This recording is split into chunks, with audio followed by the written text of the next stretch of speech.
ನಮಸ್ಕಾರ ಸ್ನೇಹಿತರೆ, ಮೊದಲಿಗೆ ನಿಮಗೆಲ್ಲರಿಗೂ ನನ್ನ ಯೂಟ್ಯೂಬ್ ಚಾನಲ್ಗೆ ಸ್ವಾಗತ. ನಿನ್ನೆ RCB ಮತ್ತು RR ನಡುವಿನ ಪಂದ್ಯದಲ್ಲಿ RCB ತನ್ನ IPL 2026 ಮೊದಲನೆಯ ಸೋಲನ್ನು ಒಪ್ಪಿದೆ. ಹೌದು, ನಿನ್ನೆಯ ಪಂದ್ಯದಲ್ಲಿ ವೈಭವ್ ಸೂರ್ಯವಂಶಿ ಅವರು ತುಂಬಾನೇ ಒಂದು ಅದ್ಭುತವಾಗಿ ಬ್ಯಾಟಿಂಗ್ ಅನ್ನು ಆಡಿದ್ದು, ಪಂದ್ಯ ಮುಗಿದ ಬಳಿಕ ಇವರು RCBಯ ಬಗ್ಗೆ ಅತಿ ದೊಡ್ಡ ಹೇಳಿಕೆಯನ್ನು ಕೊಟ್ಟಿದ್ದಾರೆ.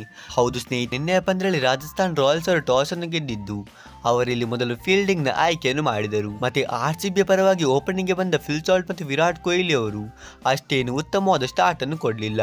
ಅಂದರೆ ಫಿಲ್ ಸಾಲ್ಟ್ ಅವರು ಮೊದಲ ಬಾಲ್ಗೆ ಗೋಲ್ಡನ್ ಡಕ್ ಔಟ್ ಆಗಿದ್ದು, ವಿರಾಟ್ ಕೊಹ್ಲಿ ಅವರು 16 ಬಾಲಲ್ಲಿ 32 ರನ್ ಅನ್ನು ಹೊಡೆದರು.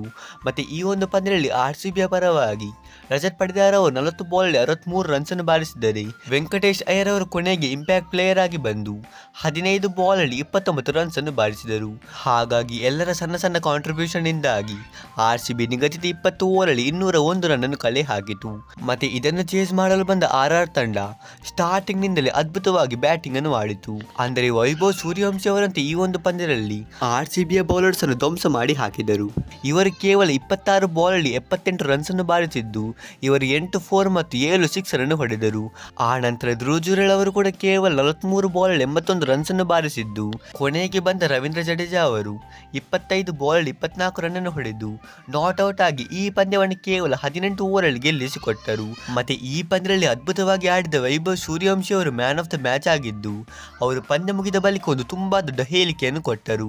ಪಂದ್ಯ ಮುಗಿದ ಬಳಿಕ ಇವರು ಹೇಳಿದ ಹೇಳಿಕೆ ಏನಪ್ಪಾ ಅಂದ್ರೆ, ನನಗೆ ಔಟ್ ಆದ್ರೆ ತುಂಬಾನೇ ಬೇಜಾರಾಗುತ್ತೆ. ನಾನೇನಾದರೂ ಫಸ್ಟ್ ಬ್ಯಾಟಿಂಗ್ ಆಡುವಾಗ ಕ್ರೀಸಲ್ಲಿದ್ದರೆ ನನ್ನ ತಂಡಕ್ಕೆ ಸುಲಭದಲ್ಲಿ 20 ರಿಂದ 30 ಹೆಚ್ಚು ರನ್ಸ್ ಅನ್ನು ಹೊಡೆಯಬಹುದು.